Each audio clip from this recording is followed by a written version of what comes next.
Welcome to a Delco Nerd Network Hot Take. Guys, if you haven't seen a hot take before, well, it's where a few friends get in a basement, give our thoughts, give our opinions on a TV show, a movie, or a game. Today, it's going to be a game, and that game is Horizon Forbidden West. Here to discuss the cream to DNN Oreo, Matt Penza.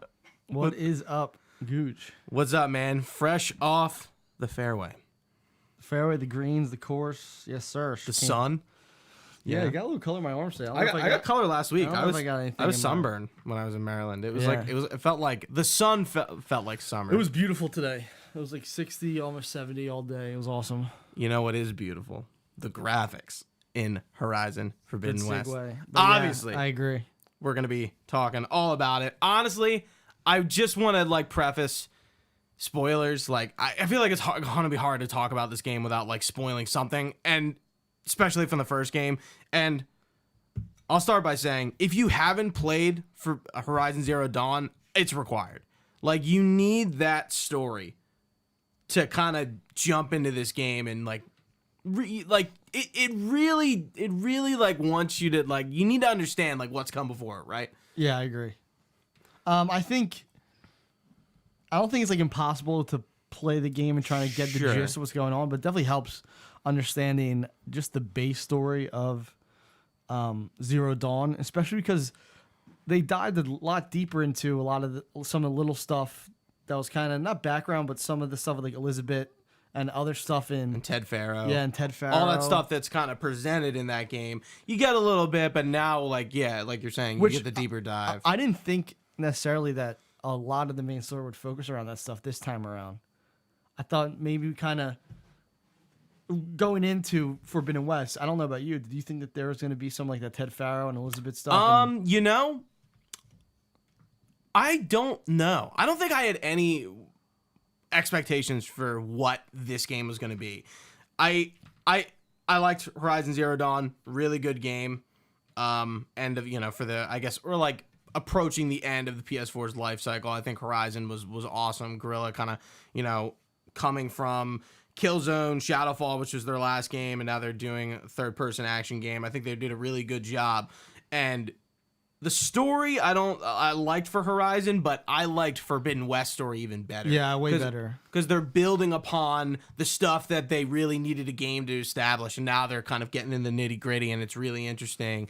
And from the first mission, from the get-go, when you learn about the Far Zenith, the company, and they're kind of I compare them almost to a SpaceX. They felt they're this new spacefaring sort of company, and they're trying to they're doing private space exploration, and the end of the world's coming, and you find out they're sending a fucking space station to another solar system, and you're like, oh, interesting, okay. And yeah, like I said, SpaceX, that's the first thing I thought of. But we're kind of jumping into it. What did you think of Forbidden West overall? How'd you feel? Yeah, I thought it was just another really good title for obviously Sony's first party. I think they did enough to build off of Zero Dawn. I kind of wish we made maybe a little bit more of a leap in a sense in some aspects of the game. Totally agree. But I think it's still a really, really good game. Yeah. I think it's if you're a PlayStation 4 or PlayStation 5 owner, I still think it's a must play. We both played on 5. Yep. I think it was beautiful. It was absolutely beautiful on 5. Definitely the best looking next gen game. Environment, all around. Who am I kidding? Aloy looks great. The environments look great. Everything looks really fucking good. Some of the photo mode stuff, and you go in and you zoom in on Aloy, and you have the peach fuzz. The peach fuzz on the face is insane. And then not even that, but the reflections off the water is unbelievable. It really is beautiful. And there's a lot of environments to kind of really get a fix of what this game and the Decima engine can do. Mm-hmm. It's not just you're in a forest or you're in the desert. Well, you're in both of those places, but you're on the coast, you're underwater, you're in the snow. You really do a lot in this game, and they really decided to fully engage on all right, we're gonna try to do every environment you kind of know of, and we're gonna put it in this game, and it works. I don't know if it's necessarily realistic. I mean, you literally walk from Vegas to San Francisco. It does the Death Stranding thing. Yeah, where it's you go across. I don't know if you suspension of disbelief. Yeah, I don't know if you necessarily start on the East Coast in this game. Yeah, who knows where you start, right? Yeah, like, you can't really tell. You can't tell, but then yeah, you do the Vegas area, and then obviously you hit the San Fran, and I mean you can run there in the game if you want. It wouldn't take you crazy long, but yeah, there's definitely that suspension of disbelief stuff going on. The gameplay is still really, really good. I love the Arrow gameplay and the I guess it's the Horizon series, right? What? I guess we'd call it the Horizon. Yeah, the Horizon series. Yeah. I think it's some of them. It's definitely the best Arrow play I think out there in games right now. There's not a ton, but I think like the bow and arrow is awesome. Yeah, we haven't had a ton of bow focused games in a minute. We had the new title on PlayStation. It was like $40. It's the first. It's a Sony only game, but it's not first party. I think it's like it's one of those weird ones. Horizon? No, it came out this year. It has a bow in it. Yep. No idea. Yeah, it hurts like pretty difficult too. We're gonna sit here and think about the name. It's only $40. It's I forgot the name of it, but yeah, it's the only one I can think of aside from like Zelda. Sure. Then you got what's his name in Overwatch? Hanzo. Oh, Hanzo. And then I was gonna say Tomb Raider. I don't remember Bo playing Tomb Raider. Very bow focused. The new series is, yeah. Oh. Yeah. Yeah. I want them to ditch the bow, but that's a podcast for another day. Anything else sort of, I mean, obviously we're going to deep dive and I got to give my thoughts. Anything else for the initial, how you think? No, the only thing is like they did it again. The first one, no, and did it again in the sense of release date to hurt them again. Oh, yes, they did that too. It's a shame. Yeah, it's funny because this game came out, what, a week or two before? Just a week before Elden Ring. No, was it a week? I thought it might have been 2, but I could be wrong. No, I think it was a week. I think it was just a week because it was that first weekend. And yeah. And everyone was talking about it, and Elden Ring came out, and Horizon became like yesterday's fucking lunch. That would have happened with any game with Elden Ring. Like, Elden Ring took off. But like, if Horizon was just out on its own or competing with some smaller titles, Horizon would have dominated the conversation. Yeah. And and again, just like what happened with Zero Dawn, it was Breath of the Wild, and this same thing gonna happen. I feel bad because this is a good game, but I don't think it is like the best thing it could have been. It's good, don't get me wrong, but it's not pushing the envelope. No, yeah, I wish we're not pushing the limit. Graphically, sure. Gameplay wise though, it's the same game. Yeah, you know, it's Zero Dawn. It's not much has changed. There's some fixes and some fine tuning and some additions that make the game better, but like it's the same game. It's not the Assassin's Creed 1, Assassin's Creed 2 leap that we were hoping for. Yeah, I'm trying to even think of a comparison. 1 and 2, I think that's the best comparison. It's like a 3 to New Vegas type of thing. And maybe that's even stretching because New Vegas kind of did a lot of things better with its FPS combat. But yeah, I'll stick with that just for the sake of not dragging it on. Like I was saying with the story, I fucking love the story. The very end, I think there's something to complain about, but like everything up until like literally the very end, I really liked. I liked all the characters. I found myself much more attached to Erend and Varl and even Aloy and kind of like understanding her a little bit more. The open world is great for what stereotypically open world games are. I'm only going to do this once. Comparing it to Elden Ring, it's hard to look at an open world like that and like be like, yeah, I think there's two ways to do it. Yeah, this way and then not holding your hand and really letting the player explore. And like it's like, yeah, like there's a lot of icons on the screen and it's hard to not look past it per se. You know, I think we're at a point where, and hopefully like Bethesda can do it with Elder Scrolls 6, is what's the next evolution of open world? I don't necessarily think Elden Ring solves it, but I think they're in the right ballpark with trying to push the envelope. I think a good middle ground for that's like Ghost of Tsushima, with what they did with The wind. The wind, lack of HUD. The map wasn't extremely filled with stuff. Like But still kind of, like Elden Ring. Lock onto the Elden Ring thing. is Elden Ring and Horizon. Forbidden West, or like on two ends of the spectrum. Yeah, they are. And they're polar opposites when it comes to their open world. Yeah, their design. Because you open up the open world in in Forbidden West, and there's a shit ton of icons. Oh, the icons are almost overwhelming, I think. And the reason is there is a spot for every fucking enemy on the map. There's campfires everywhere. There's shelters everywhere. And really a lot of that stuff is very ancillary. It doesn't really matter, but like I didn't shut it off because I 100%ed and plat this game when I beat it. So I didn't try for this platinum at all, and I platinumed it. I think there's good and bad to that. I think when a list doesn't make you go out of your way at all to platinum it, I think that's an issue.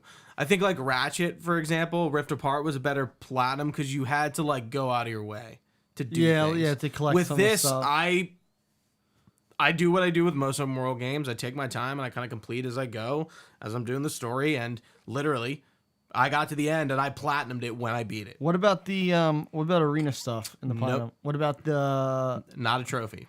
how about the Black boxes, no black boxes? ornaments, No? none of that stuff is platinum. I don't know. Which Yeah. is strange, right? Yeah. Because it's a big collection I'd have that's assumed a that part that of the stuff open world. was part You of would it. think like I didn't finish the arena or do the final machine strike. Even God of in War the had a arena. little bit of a tougher platinum for sure. Yeah, and With the crows and then you have to beat all of the it's just kind of strange. It's like, and I didn't like the way the list was worded. I hate when trophies are just like all tall necks.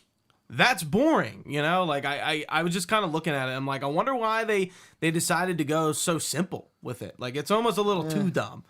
Hey, it is what it is. I got the platinum. I'm not gonna complain too much about it. But yeah. So the only things I really didn't finish are the arena and the final machine strike person who's at the arena as well. The arena was fucking ridiculous. It's tough. I don't know. Like, and I'm playing on very hard. What do you want? It's playing on normal. Okay, and I had a fucking hell of a time with that.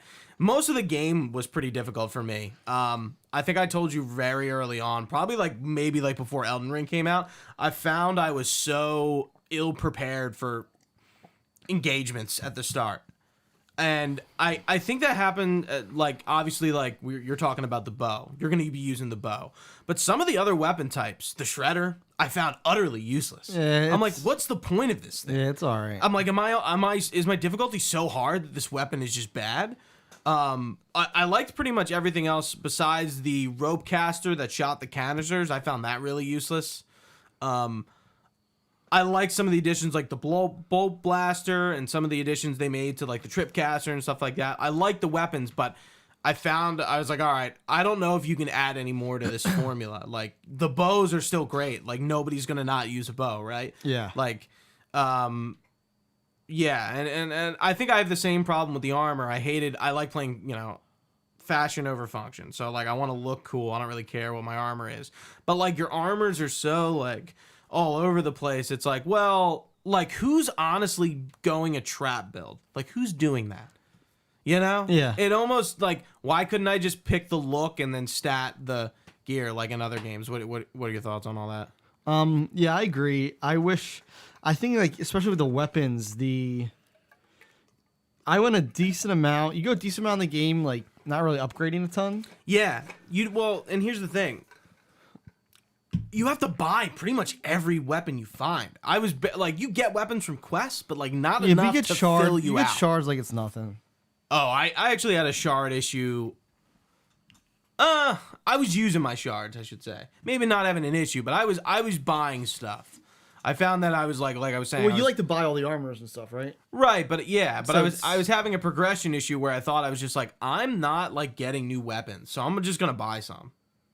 And I never do that. I usually try to not just go to a shop and fucking buy. Yeah, everything. there isn't a ton of missions that reward you with weapons. There are, like that's a lot of time the best weapons in the game, especially late in game, come from missions.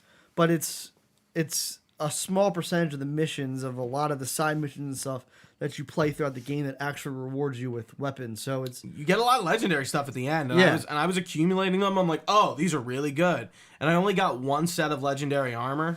It was from the contract quest chain, which is cool, and like that was the armor I finished the game with. But I'm just like, I guess I didn't really pierce the get all the legendary items sort of like line, because I know the arena has them, and I'm like, I guess there really aren't that many, which is fine. And if they have DLC, hey, I can go back and do the arena. Realistically, I can go back and do Machine Strike. And who knows if they're going to do DLC for this game. I don't think it's necessarily clear. We'll talk about the ending later. But yeah, it was just a weird kind of balance that they had going or tried to do. And I'm like, yeah, I think we had too much here. Too much useless. Yeah, if there was not so useful things.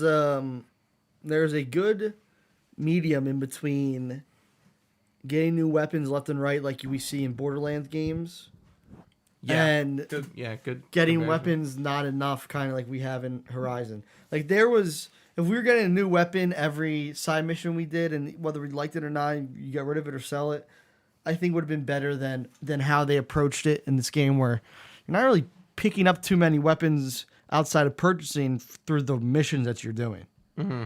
And like gear and loot and stuff like that, that's some of my favorite stuff in games. That's why I love the Borderlands games and stuff. I love getting new loot. And I kind of, without it, I don't know, it was a bit boring at times, doing side missions, and then turns out you're not getting any weapons. Now, the one thing is, I will tell you, they tell you the reward for the missions and side missions like as you're doing it. You can click pause and look at the mission. Really? Yeah, and it'll tell you. I don't think I ever did that. I read some of the quest descriptions, but I don't think I ever looked at the fact that there was like a reward. Yeah, so I mean, I did every side mission I came across. They weren't overly hard. Some of them were pretty cool. I felt like even the side missions and mission, what's the right word? Diversity was solid. The side quests felt really good. Yeah, it wasn't a lot of samey stuff at all. And I felt like I came across a lot of like unique NPCs, except for actually towards the beginning, I thought some of the NPCs were repeating, but I feel like as I went the game, I was like, oh, like I've seen the same armors, but like, all right, like I'm talking to different people, named people, all the Tanakh. Yeah, there's different stuff going on. Cadence, which is kind of strange. It's like, Catalo and Manalo and it's like Italians have vowels at the end of their last names. Okay, true. I just found it interesting. It's like everyone has like a double letter in their name towards the end of it with like an A or an O. Yeah, you got a point with that. The side mission quality was good. I'm trying to think of anything. Like, the black boxes were fine, the ornaments were fine, like, nothing really to, like, super note there. I think the one thing I found annoying was the tall necks, and the one that's in the middle of the map, in the middle of the game, that you can't unlock until the end of the game, and I'm like, why is it in the middle of the map? Because, like, you're not actually, by the time I unlocked that tall neck, I had everything explored around there, so what was the fucking point? That tall neck should have been at the end of the map, because most likely, maybe you wouldn't have got to it yet, because there is one there. I thought it was... That's a very nitpick thing. Yeah, I thought it was fine. Like I knew it was locked. I was like, I know that I'll get back to this eventually. And I knew from seeing like some photos and a little bit of gameplay, accidentally, I wasn't like searching for it. I knew that we'd get that flying companion. We'd get the Sunwing. The Sunwing, which eventually. Totally breaks the game. Yeah, which is fine that they give it at the end. Yeah, so I was using it to kind of explore and like discover faster, and I was just like, boy, it's just kind of like some complaints in WoW with flying mounts. It really just destroys any atmosphere that like the devs decided to. Because at the time when we get it, how I'm assuming how you just said you played versus how I played, we had most of the map unlocked. So it just sped things up. But I kind of felt I feel cheap. Just flying over everything. Sure, it's cool. You got a cool vista. It looks nice. Same as what about fast traveling from point to point? Yeah, there's that complaint there, like going back. But I like how they do fast traveling in Horizon. Yeah, it's a craftable item. You can, but it's so easy to craft. Yeah, but still. I think I even presented the point, maybe on Discord, which you can join the podcast description if you're not already. I think I was talking about, like, what if they made Discord, they made fast travel harder to do. Like, they made the crafting, like, significantly more difficult to craft. I think I was talking to Trio about it, and I was just like, yeah, like, I don't think I'd mind that. Because, like, I'm a big proponent of saying, like, fast traveling kills open world games, because once you got them all, you're like, you just kind of lose the essence of the world. It just kind of becomes like non-existent. Like, I wonder what the balance of that would be. And, like, Skyrim does it, you know. All right, what about fast traveling Elden Ring? Isn't it kind of funny that most From Software games, you can't just fast travel, like, you know, open up your map and go. Like, they give you a lot of leniency with fast travel in that game, but the exploration and discovery is, like, a little different than Horizon. You know what I mean?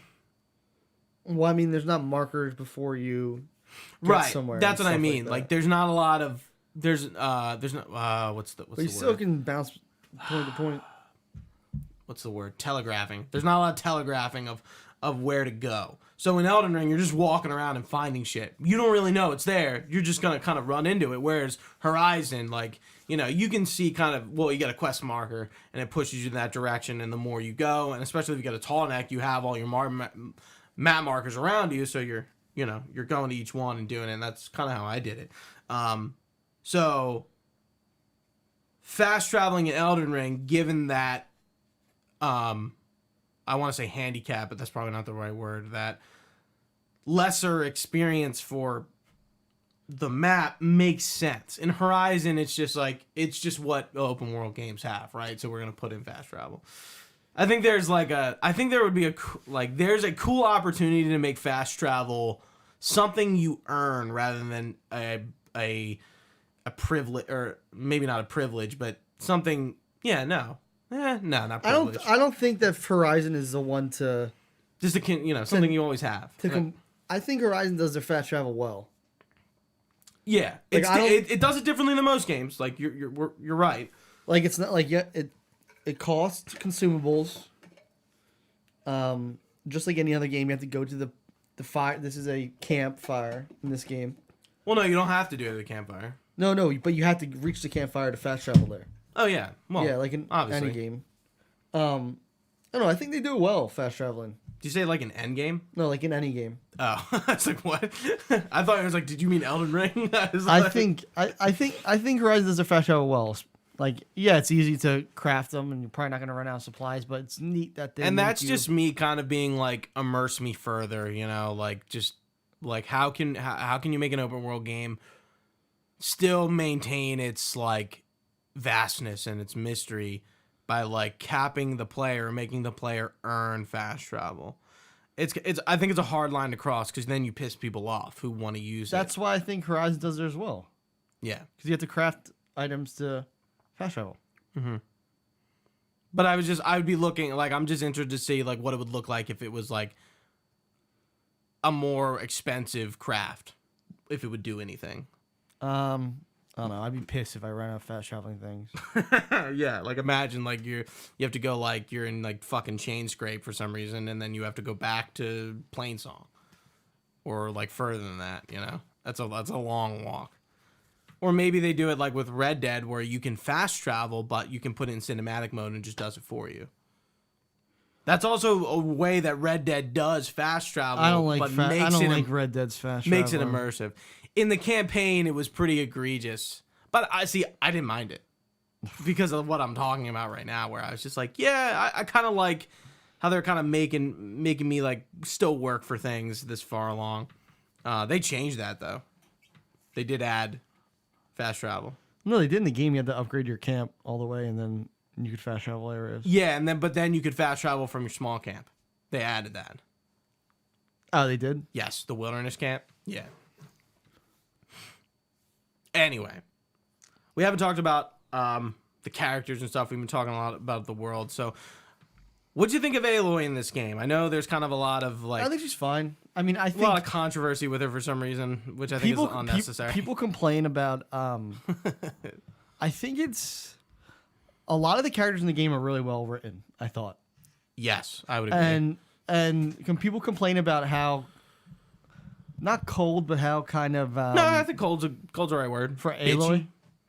For Aloy, yeah, but I think it makes sense in her story and context. Yeah, because like if everyone was written weird like that, then it'd be like, okay, the game's not written that well for dialogue. Yeah, like, but other characters are written really well.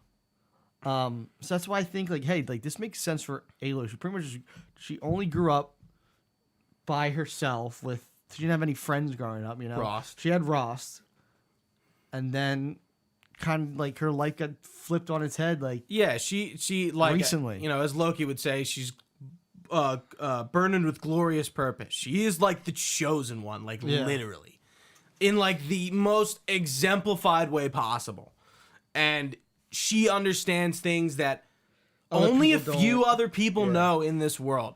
So imagine we are in the Horizons world and we're talking to people. You would also feel there's a sense of like, you know so much more and you're talking to someone who's so much more lesser than you and you're getting annoyed because like Aloy's very dismissive of any tribe's sort of culture. Like she doesn't really care. She might ask about it, but you can tell she's sort of like, okay. Like, yeah, she has bigger fish to fry. You know, she has bigger issues. She has a huge issue that her world could be ending if she doesn't stop what's going on. Right, so it's and she knows. Okay, well, for the Ataru, you know, the land gods go back to the fucking cauldrons to repair, where they're perceiving it as a religious reason, and it's the sign of the season changing, which you know makes a lot of sense. But Aloy's still kind of like, I don't really care. You know, I need to go do something. Are you gonna help me or not? And it makes sense that she's, I think, cold because like if you're the only person, I think you would be very abrasive to what anyone else has to tell you because you know all this stuff and like you have such a higher knowledge level than everyone and you're just kind of annoyed by everyone's like ignorance. And it's not to their fault, but like it's just kind of the world she's in. And, like, you know, she doesn't want help from anybody. She doesn't really pursue any romantic interests, even though a few characters in this game kind of, like, between Varl in the beginning, Erend in the beginning, Sun King Avad, like, a lot of people, like, show her sort of, like, affection in a romantic sense. And she really wants nothing to do with it. Yeah, and you could like fool around with the dialogue options and stuff like that. I didn't do any romantic stuff when I played. Yeah, it just seemed out of character. Like why, Erend I was a little more caring towards because they're friends. So I feel like she would like kind of care, but like Avad, like why would she even entertain it? You know. And yeah, I think it makes sense for her character, and she, you know. And especially at the beginning of the game, she's trying to figure out what's going on with these like changes in the environment, and she's like, you know, it's 6 months after the first game, and she pieces like instantaneously. She's like, all right, I gotta do shit. I don't fucking care. Like, you know, there's bigger fish to fry, as you were saying. And Erend gets pissed at her. It's like, you didn't even fucking stay around, like, you know, like, and then like celebrate, like you just left. And I think he has every right to be pissed off. But then she's like. But like you know, not even like you don't understand. At that point, he doesn't.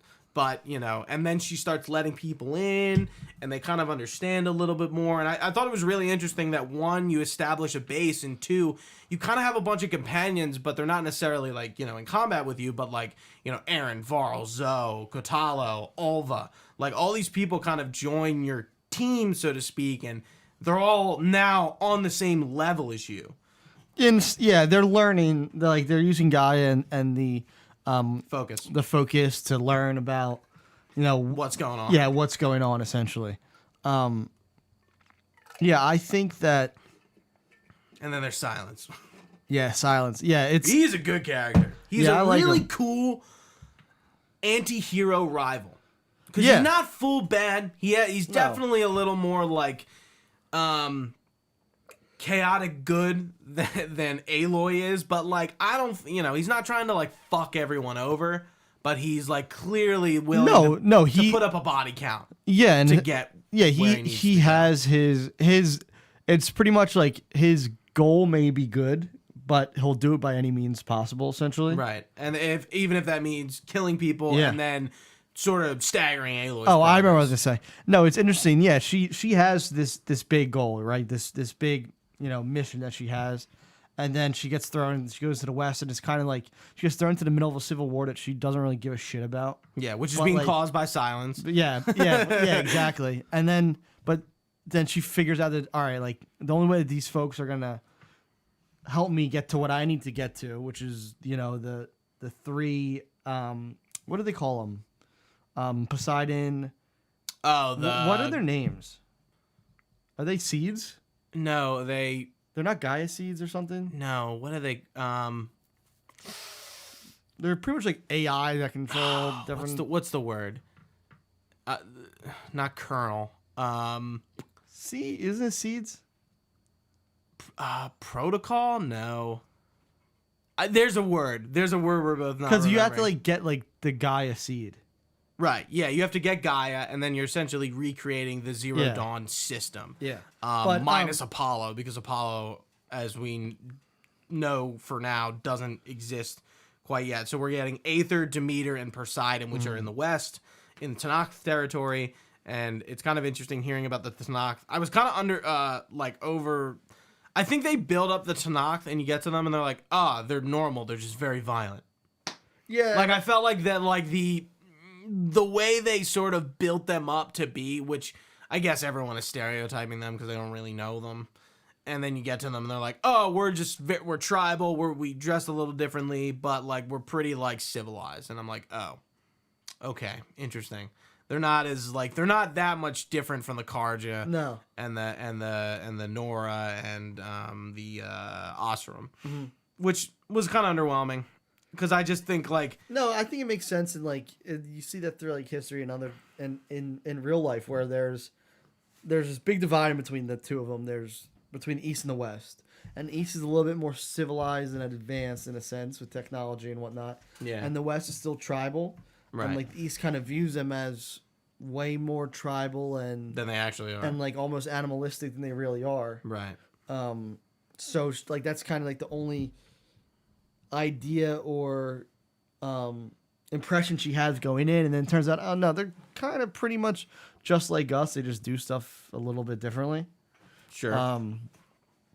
Which I enjoyed, but yeah, I just didn't find like the Tanakh super interesting once I got to know them. The Ataru were a little like, they're just kind of like tree huggers. Yeah. They're stereotypical, one with the earth kind of people. That's fine. And I was like, oh, like there's not just Tanakh over here. Like yeah, each like tribe, I guess would be the right term within the Tanakh. Yeah. Yeah. It kind of has their own very unique vibe and customs and stuff like that, which I enjoy. Yeah, and you find out about the Civil War and Regala. And by the way, I just need to bring this up because I don't know how much we're going to talk about Regala. Angela Bassett was totally underused in that role. They should have just casted somebody else. Or, I mean... Regala was so... just not a main part of this fucking game. She's barely in it, and I'm like, you got Angela Bassett to do this role? And I'm like, ugh. I think it was kind of a waste of money.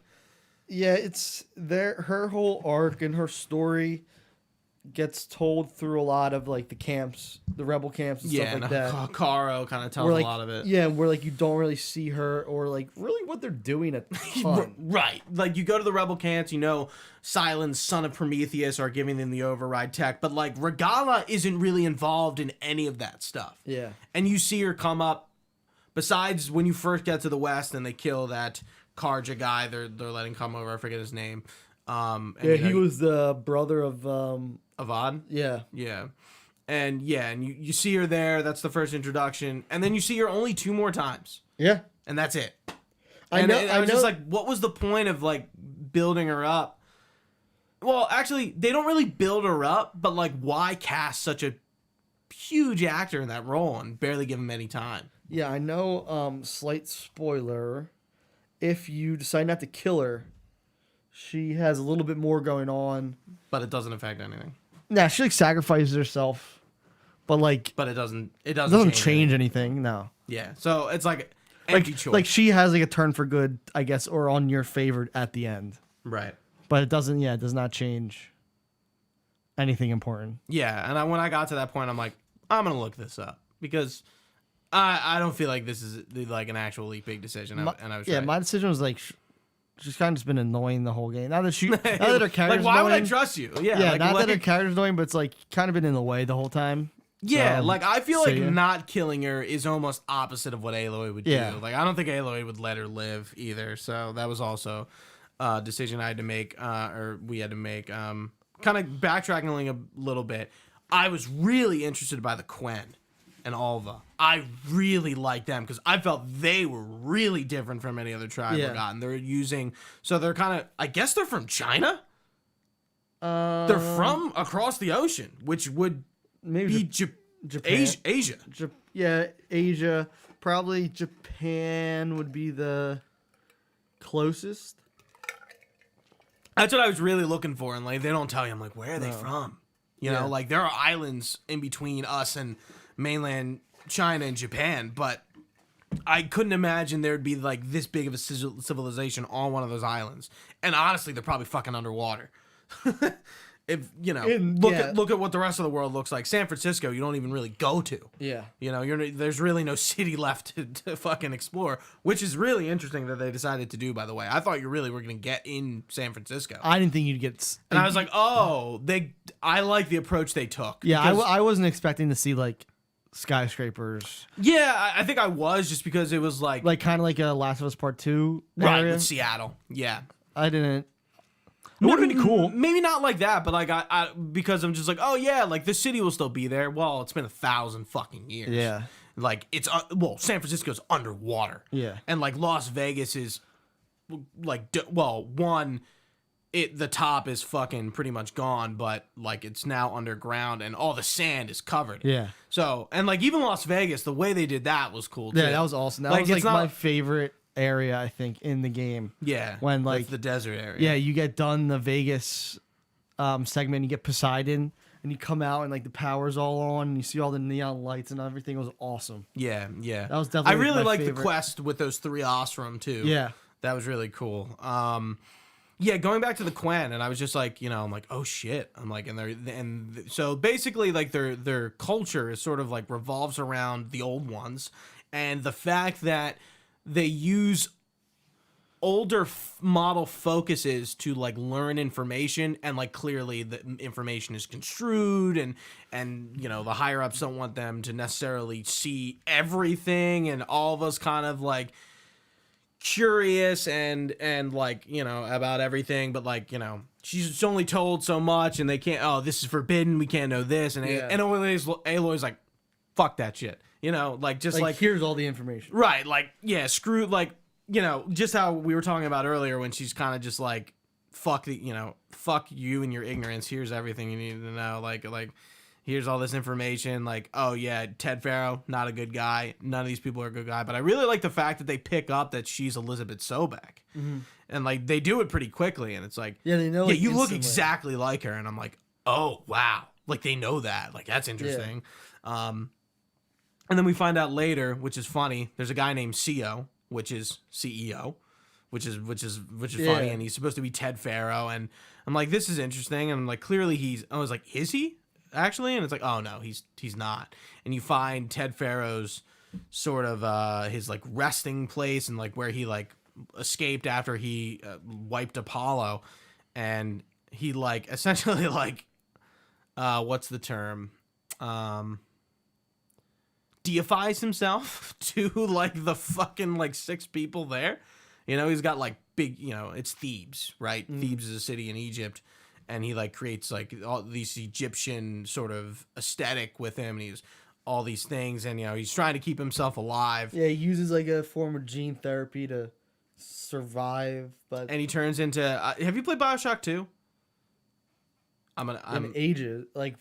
So there's a character named Gil Alexander who like essentially tries to become immortal, and he's this big thing in a pod, It's Yeah, probably like it mutates him and screws him up. yeah, and he's like a big fucking like deformed flesh thing, and like we don't see him, but like that's what happens to him, which is interesting because again, a character we knew from the first game, we knew what he did, but we didn't really know what happened to Ted Faro after the Apollo thing, and so that was interesting to kind of discover through a new tribe of people who were shipwrecked in San Francisco on the island, which is really interesting that they decided to cut the map through and just put ocean and then an island. I was like, oh, okay. Kind of interesting because I didn't really expect that necessarily. Yeah, I like that moment, like when you're flying over to there. It was pretty cool. Yeah. I thought. Yeah. Who else? Katalo. Well, there's Beta. I thought Beta was gonna. I thought from the second we met her, I was like, I don't trust her at all. I thought they were gonna do that, like give us like a little flavor, like that was all part of their plan all along. What, to have like, them Beta get captured? Yeah, and then Beta like relays them information, blah blah blah. But I think Ashley Birch really shows just how good of an actress she is in this game because she plays 3 different characters, 3 different versions of herself: Elizabeth Sobek, Aloy, and Beta, and they all feel very independent of each other. They all really do feel like their own people, and especially Beta. And I think, like, I don't know how much of the conversations you did with all the characters, but like you really get a lot of fleshed out story from talking to Beta and everyone else. But you find out that like Beta is essentially they reclone Elizabeth Sobek to like essentially just get into the facilities on Earth. So they're kind of like prepping her to do it, but like in a very like cold way. Like they don't really care about her. They don't like treat her as an equal. She's really, slave isn't the right term, but she is. Slave is probably the right term. Yeah, like she's in like VR, you know. She's being used to. They're not like starving her, and like killing her, but like she's like just sitting in a VR chair and kind of like learning all this information, and it's like clearly like overloading her. And what I think was really cool was when they kind of had the conversation of like Beta never really had parents, and neither did Aloy, but she had Rost, so she does have a father figure in her life. And like they kind of find out that like through a conversation, like because Beta is clearly like a lot of PTSD, a lot of trauma, that like just disables her from doing things that Aloy would do. And like they kind of like they compare each other because like they're the same fucking person. Like essentially I guess they should kind of be cut from the same cloth. But you kind of see that both Elizabeth, Aloy, and Beta are very different people. But especially with Aloy and Elizabeth, you find out that Elizabeth is almost personality like Aloy, very standoffish, putting everyone at an arm's length, not really engaging too much. You find out that like Elizabeth had a relationship with Tilda, but it seemed to be very short and like not much, and she like kept she even kept her at an arm's length. And Aloy does the same thing to everyone else. Yeah, so it's like, well, that's where it's coming from, because she's a clone of a person who already existed. So but Beta is kind of missing that parental figure that kind of makes her like the other two. And then they kind of find that out that like Aloy, for the first time, I think recognizes like what Ross did, like how Ross influenced her. And I'm like, that's really interesting, because like I didn't think we'd re-explore Ross at all. Same. He dies in the beginning of the first game, and we are quickly moved on from him. Yeah, like she always will have, like in the first game, she always had those little moments where she'd be like, "Oh, Ross told me this," or "Ross said this," blah blah blah. But there's not a lot of reflection. No, we not a lot of deep reflection. We didn't get any of that in the new one. So yeah, I was surprised too that we got a little bit of that.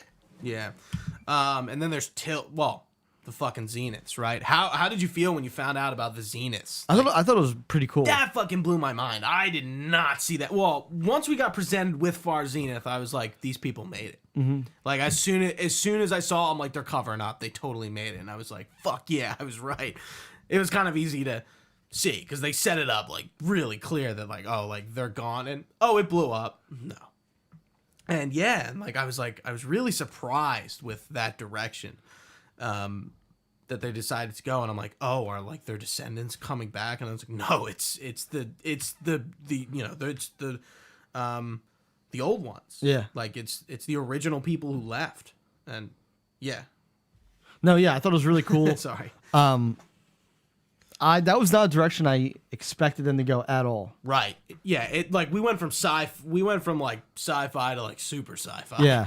And then like, especially because when they set it up like Silas, sort of like Silas is the big bad. Silence. Yes. What I say? Silas. Yeah. Silence is like the big bad. But then there's also like in those conversations early on, he's like, listen, I'm not essentially this monster that you think I am, more or less. He's like, I'm not giving you all this information, but there's reasons to, blah, blah, blah. So they kind of set it up like, hey, maybe he isn't the big bad per se, right? But she's still after him. And then, yeah, we get them thrown into the mix. And it's like, all right. What the fuck? What the fuck's going on? But also, like, this is pretty awesome. And, like, the armor that they have, the technology was really cool. Yeah, they look, like they've evolved. Yeah, I love like their look, even like the clothes that they wore and everything. I thought it was really cool. Yeah, yeah. And Carrie-Anne Moss plays Tilda Diver something or whatever, some Dutch name. And did you notice that she's a big analog for Guerrilla, who are Dutch? She likes Dutch art. Yeah, that was the first thing I noticed. Well, when you get to her house and you're going through the paintings, I was like, Guerrilla's Dutch. Oh, I see what they're doing. I was like, that's interesting. Cool kind of way to sort of push the Dutch culture into something that probably wouldn't be in normally. Yeah, she has she's obsessed with all these like Dutch artists. I was like, oh, that's cool. I really liked all that whole moment when she's talking about the paintings, and it really made me like not like art. I kind of like art before this, but like I don't know, like it just felt like a cool change of pace. That like she has these such deep thoughts about these paintings and how their messages relate to the game and stuff, and Aloy. And I'm like, yeah, this is really cool. And Carrie-Anne Moss's performance was great. She's only in at the end of the game, but I feel like they really got, not their money's worth, but like she fits. You know, and they do really use her a lot. It doesn't feel like rushed. Yeah, yeah, because I was like, oh, like I know Carrie-Anne Moss is in this game. I don't know who she is. I didn't watch that like last trailer that came out. I don't think she was in that last trailer. She's in one of them. Who, Tilda? Yes, and I knew she played like I knew what she. I think I knew what she looked like. I think I might have. The launch trailer, whatever the last one is that came out, I just didn't watch. I think I might have mistaken her maybe when we saw it as like a version of Elizabeth or something like an older. Oh, okay. Maybe that's why I didn't. Yeah, even, yeah. You know I could see why out of context you might think that. But even like I'm just looking now, like Eric's gear and everything was sick, like the black with the gold shoulders and everything. Like when we first see him, that's the first one that we fight. Right in the Hades proving ground. Yeah, and there's not really or lab like our weapons at that time like don't do any.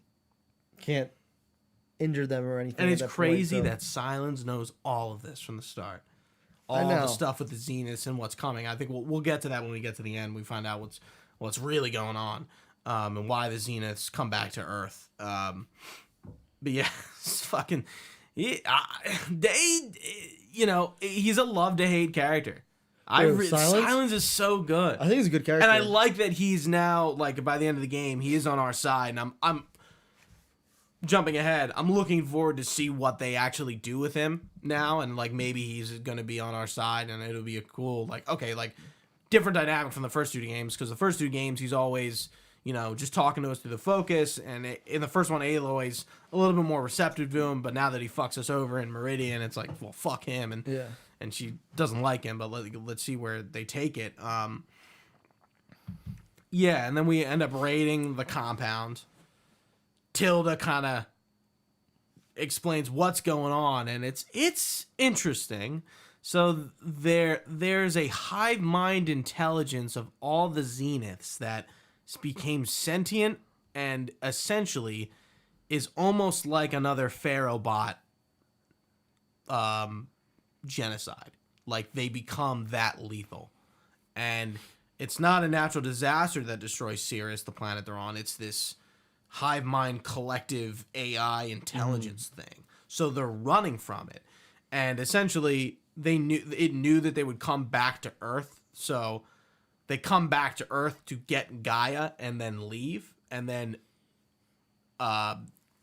Nemesis is what it's called. Nemesis would essentially destroy Earth following them, and it would buy them time. And Tilda's like, you know, Aloy, like after learning like all this stuff about her, and she kind of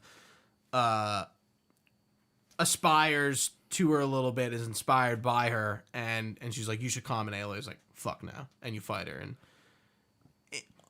very quickly kill her. And she does die very quickly, and like the ending is very quick. It's not very drawn out, which I guess isn't a bad thing.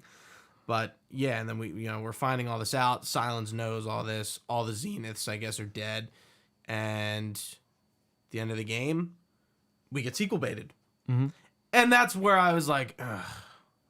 You know? I almost was like, I like the way Zero Dawn did it, where they really made it mysterious, but now it's like, oh, you know what this third game's going to be about. What would you think about all that stuff? I thought it was fun. I expected us to get a little glimpse into what's coming next, you know? Right. It's a successful PlayStation IP, you know? Yeah.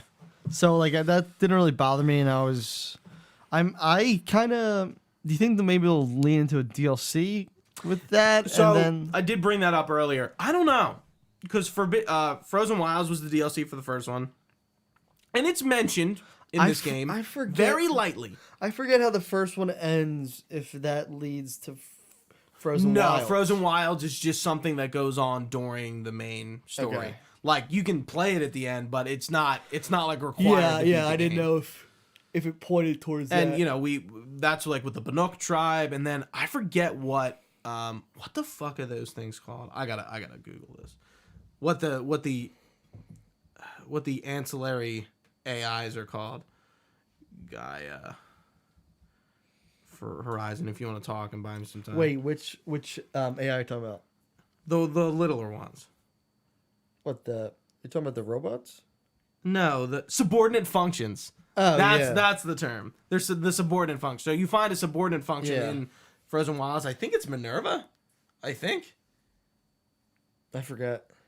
Yeah, you find one of them, and Aloy has a few pieces of dialogue about it when she's talking to Guy, and I was like, okay, cool. But, she so I feel like for DLC for this game, well, what are they gonna do? You know, is it gonna be really? Is it gonna be like an epilogue, or are they gonna do like they did with Frozen Wilds? Honestly, I think they are not gonna do a DLC. Yeah, I'm 50-50. I don't know if it needs a DLC. It doesn't. This game's big. Took me 105 hours, pretty much on the dot, to complete and platinum this. I feel like DLCs for games nowadays, if back in the day, used to be every game got a DLC for a while. Yeah, when I say back in the day, I mean like 10 years ago, right? Yeah, the 360 gen, PS3 gen. Every game had a DLC, and then we kind of got off that a little bit. And nowadays it's like hit or miss whether a game's gonna get a DLC. Spider-Man for PS4 got like 3 pieces of DLC, but then you have God of War that gets none. Yeah. You know, it's I don't really know what determines if a game's gonna get DLC. It is, like you're saying, it's hard to tell. Yeah, and I don't think as consumers we're in a spot where we're wanting DLC for everything, you know? There's a ton of games out, right? Yeah. There's a lot to do. It's not like we're always like. A few years ago, we were like, oh, like this game doesn't have DLC. What the hell are they doing? Blah, blah, blah, you know? Right. Now it's like, I think they're fine if they don't do DLC. I would like them to do a new IP before they go back to Horizon. Okay. I think. Not that I am not on board with your idea. New IPs are always great. You think they're going to finish a trilogy before they go into a new one?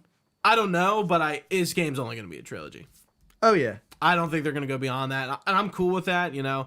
And that's why I kind of dislike great, we're getting another one. You know, it's always, with games, it's always kind of like a bummer, because like look at Death Stranding. Death Stranding has a really good, conclusive ending that, if Kojima wanted, he could do a sequel, but the ending really doesn't tell me that he necessarily, like, directly can.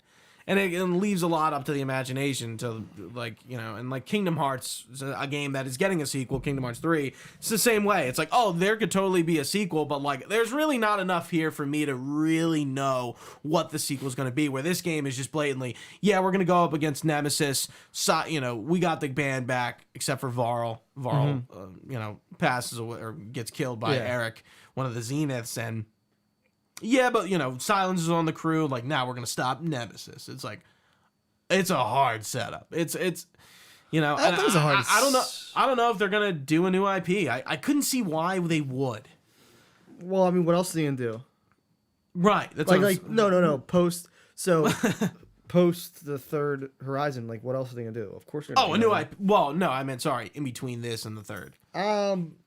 I think because how they set it up, they're probably not going to. But I would have liked them to do a different IP in between. And while we're talking about the third game, I need Guerrilla to push what this game is doing. I think like if they just kind of made another Forbidden West-esque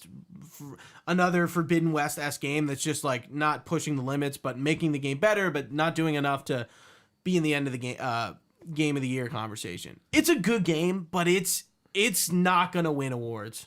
No, we're gonna forget. Well, we're gonna roll around December. It could win some like stuff like we're gonna be talking about Elden Ring still. Yeah, Elden Ring will be game of the year without a doubt. Yeah, without a doubt. Yeah. Like Starfield does not have a chance. Yeah, I don't think it does. I think however good Starfield is, Elden Ring has broken the zeitgeist like no game has in a very, very long time. And I don't think anyone could have anticipated the way Elden Ring was going to do. Like, we know Souls games are popular, but this game is just like, it's piercing the veil of pop culture. Like, it's fucking wild. And Horizon really, like, got left in the dust of Elden Ring. And, like, everyone seems to like this game. But as for the conversation, we're going to get to the end of the year. And I think we're going to forget about this because we already kind of have. It's not in the conversation much. And it's not a bad game, but it's a good game. It doesn't do enough to be in contention with Elden Ring. Yeah, I think it's one of the best exclusives. Oh, yeah, I mean for obviously. Sony, yeah. Yeah. Well, I think it's probably one of the best like stereotypical open world games nowadays. Yeah, I think it does open world stereotypically well, yeah. It's not like it's better than fucking the trash Ubisoft puts out. Yeah, and I think that is more like the issues with the open world element in this game. I think is more at fault of just the state of open world games today than how Guerrilla's making them. Yes, right. Yeah. But yeah, dude, it was beautiful. I liked I'm glad we kind of got away from. Yeah, there was some desert stuff, but I thought. Like, this world way more beautiful than Zero Dawn's world. Yeah, Zero Dawn is very much a little snow, mostly forest. Yeah, it's a little bland, sort of, I think, in my opinion. Yeah. For Zero Dawn. Yeah. We didn't really get into the Robo Dinosaurs, but... Right, we didn't. They're still really cool. Really quick, let's come back to that. Since we're talking about Horizon 3, I did want to say, like, okay, so we kind of established what we think they need to do with it, but where do you think they're going to go for Horizon 3? So where they're at on the west now... I mean, I have my guess. He's going to go, like, follow the... What's it called? Go Japan? Go Japan? I think that's Asia? Logical. I think that makes sense because it's the only lead to another civilization they have. All right, I got it for you. Unless they just stay in America and they go somewhere else. Nah, I think they could make their way north, hit like Washington State, go up Canada. Away from Washington. No. Washington State, go north. Oh, go to Canada. Yeah, not DC. You know what I'm talking? Like yeah, Seattle. Washington State. Yeah. Seattle, Canada, hit Alaska, and then from Alaska, that's where you can hit parts of Asia, and then come down and you hit Japan. Yeah, I mean, getting there, I don't really care the specifics of it, but like. It would make sense just based on what narrative threads we do have, but they also could just go somewhere else in America. We're gonna get totally new tribes again with the next one, and they're gonna do something different unless they do the Quen and then maybe... I think that's probably makes the most sense because like they established they came from across the water, right? From across the ocean, so they established that they can get on this big ship that they have. Right, they can build, and make their way across, Yeah. So I think that makes the most sense where they'll go next. Yeah, and it's like going to Japan or China doesn't necessarily mean it's going to be like Japan or China as we know it. Stereotypically. Yeah. The But they talk about how they have issues with flooding, and that makes a lot of sense because China's China's a very wetland sort of region of the world, especially certain parts of it. So like it's probably all fucking flooded, realistically. Yeah, I hope. I would like to see Japan more than China. I think that'd be cool to do because you could do both though. Of the wild things they could do, because like realistically, Horizon's world is much more prettier than what our world actually looks like. Yeah. It has a lot of like fantastical elements to it. If that makes any sense? Yeah, it's not like it's not that the stuff isn't. What's the best term? It's not that it's looks fake, or it's very like the green's much greener. Everything's a lot brighter. Like it's more colorful than our world. I think there's a word. It begins with EX that I'm looking for. I don't know, but like extra, probably not that, but yeah, like it looks real. It looks believable, but it's also like way more. I don't know. Yeah, but I know what you're saying. You know, it's. I don't know. It's tough. It's a tough it's tough to explain it because it does look believable. It looks real, but also it has a little bit of pizzazz to it. Pizzazz. You know? Pizzazz. And I think in wrapping it up, the machines, there are a shit ton of new machines. I got to give it to them. I was kind of impressed by. They're all really cool too. The sheer amount of enemy variety of machines there are. While the humans I think are boring and I don't want to fight them, and sneaking is not as fun as it could be. I don't want to fight humans. I just want to fight the machines. The human stuff if they got rid of human encounters altogether, I wouldn't give a shit. Yeah, it really just feels like they put it in there to put it in there to give some diversity. Yeah, to the combat, you know. Yeah, and it makes some sense in the story that there are humans that you're going to be fighting, obviously, right? Right. But yeah, there's not like one, like all of the machines. You can tell they put a ton of time into like every single one. Yeah, a lot more time than the first one. Yeah, because they're all super unique and they all have like really like different and unique parts that you can hit off and everything, and they just look. They're some of my favorite enemies in current day games right now. The machines that we get in Zero Dawn. I think they're like some of the coolest looking, and you know, I love ripping off pieces for it to collect and stuff like that. Like it feels really good taking them down and like ripping off, you know, a piece of armor or like a canister or whatever feels really good too. You know, like it's well done. The combat all the humans, with them. you just like you're either fucking headshotting them or you're stealthing them and you're smacking them with the spear. And that was another thing that I feel like they tried to improve. Like I liked the trees in the end game. I didn't like all the powers in the beginning because I was like I didn't really know how to use them all, and like some of them are kind of useless. But I was using like, you know, the health wand and then the overshield wand and the power shots. I was really switching between my valor surges a lot once I like unlocked and kind of upgraded them, and I did like that. But I feel like the melee wasn't like, it was better, but it wasn't as fine-tuned as I feel like it needed to be. I still felt very floaty, and like melee combat was almost like I could just shoot this guy in the fucking head with an arrow and this would go faster. Yeah, you know, I never felt like the melee was where it needed to be, and it wasn't in Zero Dawn either. Yeah, I think maybe so there's improvements still to make with the combat and stuff. Yeah, I think maybe adding some more melee weapons in general to maybe mix up the gameplay that way, you know, because there's the spear. It's just a spear. Just a spear, right? Right. With the melee. Yeah. That's it. But then you have this entire like warrior skill tree, which just makes emphasizes on melee, but it's like there's not a lot of variety in your melee to begin with, you know? Mm-hmm.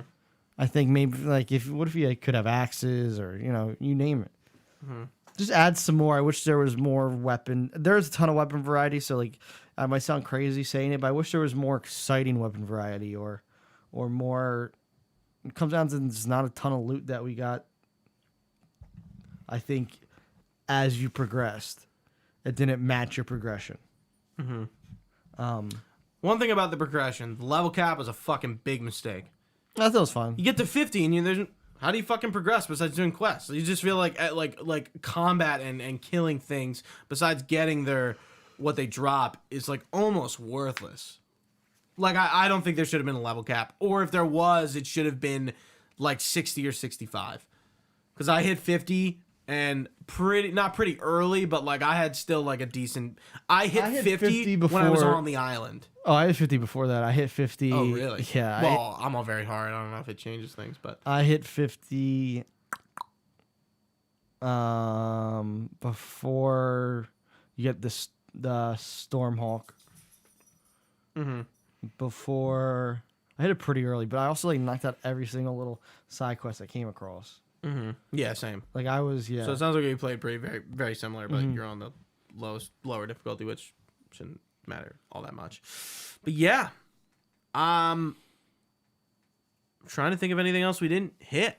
I mean, I think the combat was kind of like the last thing on the cake here. As I'm trying to think of anything we missed. I didn't like the puzzles. They were very stupid. Like that one I got stuck on that one night that we were talking and I was like, dude, I can't figure this out. Puzzles were hit the one thing. The puzzles were goofy. There was this, I don't know. I think they were just designed very poorly, or like the environments they were in just didn't help the quality of them. I thought the underwater stuff was cool. Yeah. You can swing. Should have had combat. I don't know. Yeah, I know underwater combat isn't popular, but like the fact that you can encounter machines and you just run from them, there should be something you can do to defend yourself. Oh, how did you like Machine Strike? It's no Gwent, that's for certain. It was neat. I spent neat is good word for it, I think. Yeah, I spent like an hour or two one night when I first got into it, like playing it and going to different towns and playing it, and I enjoyed it, and then I kind of just like forgot about it. I think the quest around it, which there isn't, they should have put something around it. Sort of like they do with the fighting pits. They put like a quest around it, which gets you a melee upgrade. But like they should have had a quest revolving around Machine Strike. Other than just challenging the final person. Yeah. Like, you should have been like, like Cyberpunk does that with the fighting rings, and they did in Witcher 3 and in Cyberpunk. Yeah. I think that really is it. Penza. Anything else? No. Before we wrap it up. I don't think so. I mean, it's a very good game. Could be better. It's got a great gameplay. I hope they make the leap we were hoping for in this one and the next one. Mm-hmm. But I think Guerrilla is like in a really good spot where once they're done their trilogy, I got full faith in whatever they have coming next, Yeah. Yeah, I definitely am not worried. Yeah. For whatever comes next. And I don't think I had a lot of expectations for this game either. I didn't really either. Like, I don't know why. Maybe because we played Horizon Zero Dawn so long ago. It was one of the first games I got for my PlayStation 4 when I got it. What year was that? 2017? It came out in 2016. I think. Yeah. Because that's when I got my PlayStation 4. It came out that February with Breath of the Wild and Switch. I'm trying to think what my game of the year was that year.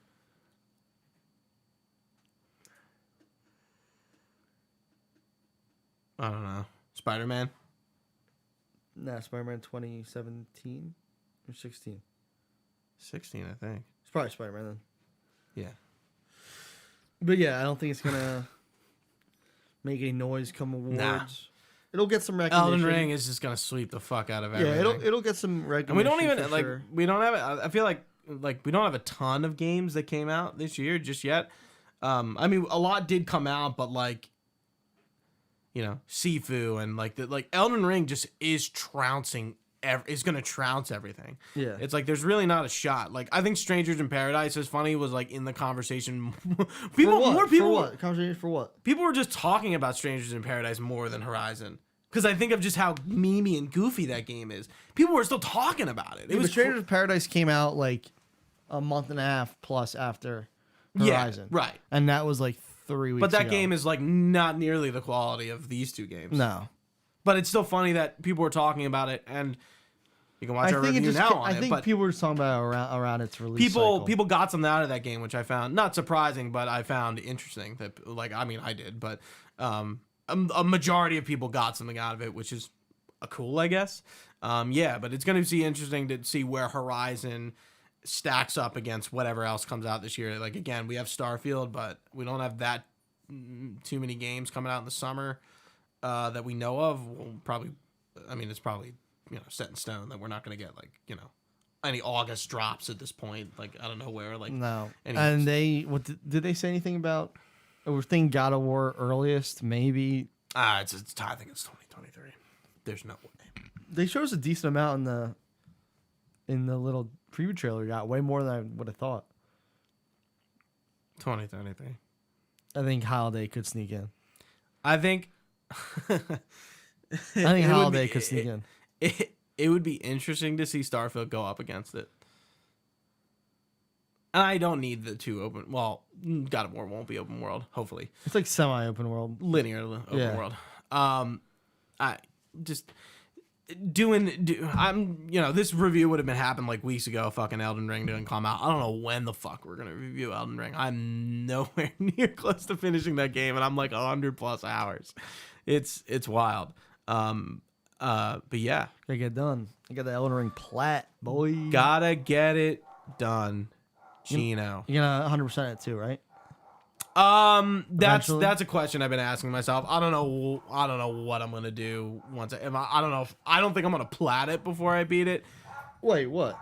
Elden Ring. Well, I can actually. I was about to say. Yeah. I don't know. You can't plat it before. You can't 100% it. Right, but I'm trying to like 100% as much, like finish every quest line before I beat it. I might try to do that. I probably will. God damn it, Gino. I don't know if you need. There's 3 different endings that you need for the 100%. Yeah, but I mean like everything I can do in one playthrough before I beat it. Yeah, you can get a good amount done. Yeah. Anyway, hopefully that Elden Ring review will be up soon, but it is not just yet. Guys, if you've been watching on twitch.tv/Delco Nerd Network, we thank you very, very much. You can catch this podcast anywhere podcasts are found: Spotify, Google Podcasts, Apple Podcasts, wherever you listen. And of course, you can watch on youtube.com/Delco Nerd Network. You can find us on Twitter, Instagram, TikTok at Delco Nerds, as well as our Facebook page, facebook.com/Delco Nerd Network. We have an email, delconerds@gmail.com. Comments, questions, concerns, things for the good of the group, send us over there. All this info can be found on our website, delconernetwork.com, where you can also join our Discord page, where we talk about all sorts of shit, Horizon and Elden Ring included. Guys, thank you for listening and or watching. Stay nerdy, and we'll see you next time. Peace.